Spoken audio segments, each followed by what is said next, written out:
Hello and welcome to On Everything with Lil Mama.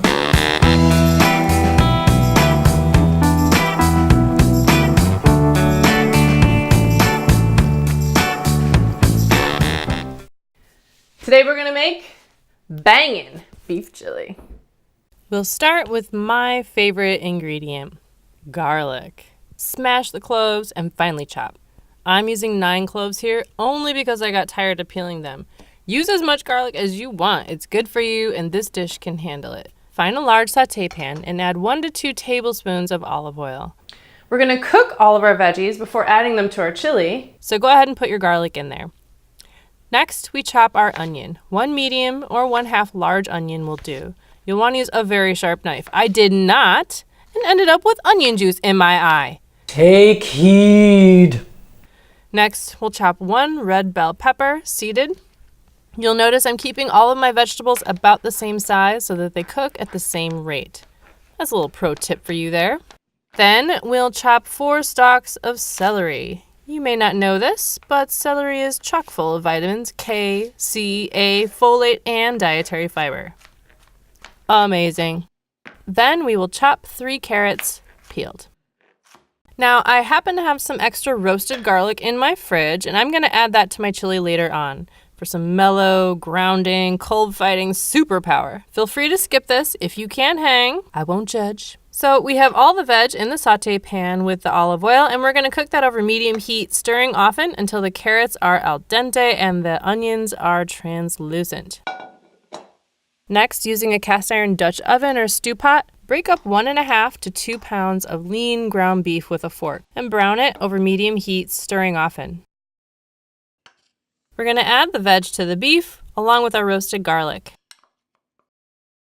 Next, we add 1 can of black beans and 1 can of white beans, drained and rinsed. Then comes your spices. 2.5 teaspoons of ground cumin, 4 heaping teaspoons of chili powder, 2 teaspoons oregano, and 2 teaspoons coriander. Next, our secret ingredient, 2 tablespoons of cacao powder. I'm telling you, this chocolate chili combo is to die for. Stir the spices in well, making sure they are fully incorporated, and then add 1 large 30-ounce can of petite diced tomatoes, 1 15-ounce can of fire-roasted diced tomatoes, and 1 15-ounce can of crushed tomatoes. This combo of flavors and texture is going to give this chili much more dimension and personality. Stir this well and cook on medium heat. While the chili is simmering, I'm going to whip up some Jiffy cornbread. It's not homemade, but it is quick. And when you add an extra egg and a tablespoon of oil, you get a lovely, fluffy, and moist loaf. Did you get that? 1 extra egg and 1 tablespoon of vegetable oil. I'm greasing my loaf pan with some coconut oil because I don't keep shortening around, and it has a nice subtle flavor. Our chili's been simmering now for about 15 minutes. It's heated all the way through, and it's looking a lot more like soup than a salad, and it smells so good. It's ready to eat, so dig in.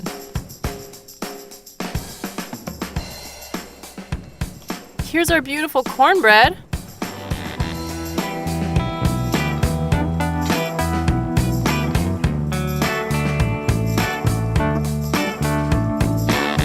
A little butter, some sour cream, a little cheddar cheese. Yes.